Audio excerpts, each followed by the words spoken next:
നമസ്കാരം. ജനാധിപത്യം, ഫെഡറലിസം, നിയമനിർമ്മാണ സഭകളിലെ വനിതാ സംവരണം എന്നിവയെക്കുറിച്ചുള്ള പ്രഭാഷണവും വനിതാ കൂട്ടായ്മയും കണ്ണൂർ പഴയ ബസ് സ്റ്റാൻഡ് പരിസരത്ത് നടന്നു. AIDWA അഖിലേന്ത്യാ പ്രസിഡന്റ് PK ശ്രീമതി ടീച്ചർ ഉദ്ഘാടനം ചെയ്തു. ജനാധിപത്യത്തെയും ഫെഡറലിസത്തെയും അട്ടിമറിച്ച് അധികാര തുടർച്ച ലക്ഷ്യമിട്ട് കേന്ദ്ര സർക്കാർ കൊണ്ടുവന്ന 131 ഭേദഗതി ബിൽ പാർലമെന്റിൽ പരാജയപ്പെട്ടു. 2023 പാസാക്കിയ നിയമം നടപ്പിലാകാൻ പോകുന്നതല്ലെന്ന് എല്ലാ മഹിളാ സംഘടനകൾക്കും അറിയാമായിരുന്നു. തെരഞ്ഞെടുപ്പ് മുന്നിൽ കണ്ടുകൊണ്ട് BJP ഗവൺമെന്റ് നടപ്പിലാക്കിയ ഒരു നാടകമായിരുന്നു അതെന്ന് PK ശ്രീമതി പറഞ്ഞു. എല്ലാവർക്കും അറിയാം. മാത്രമല്ല 2023 BJP ഗവൺമെന്റ് പാസാക്കിയിട്ടുള്ള BJP ഗവൺമെന്റ് മുൻകൈയെടുത്തു എന്ന് വേണമെങ്കിൽ പറയാം. ഒരു നിയമം പാസാക്കി.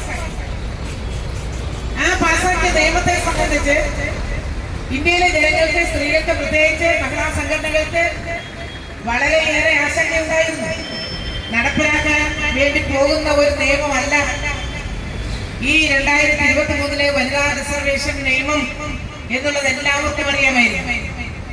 ലോക്സഭാ സീറ്റുകളുടെ എണ്ണം 543 നിന്ന് 850 വർദ്ധിപ്പിക്കാനുള്ള നീക്കമാണ് പ്രതിപക്ഷം പരാജയപ്പെടുത്തിയത്. 33% സ്ത്രീ സംവരണം എന്ന ആവശ്യത്തിന് പതിറ്റാണ്ടുകളുടെ പഴക്കമുണ്ട്. ഇന്ത്യൻ സ്ത്രീ സമൂഹത്തിൽ സ്ത്രീകൾ അനുഭവിക്കുന്ന അടിച്ചമർത്തലിനും അസ്വാതന്ത്ര്യത്തിനും വിവേചനത്തിനും അറുതി വരുത്തി തുല്യതയും അന്തസ്സും ഉറപ്പാക്കാനും അധികാര സ്ഥാനങ്ങളിൽ അർഹമായ പ്രാതിനിധ്യം ഉറപ്പിക്കാനുമാണ് 1993 73, 74 ഭരണഘടനാ ഭേദഗതികളിലൂടെ പഞ്ചായത്ത് രാജ്, നഗരപാലിക നിയമങ്ങൾ പ്രകാരം 33% സംവരണം ഉറപ്പാക്കിയത്.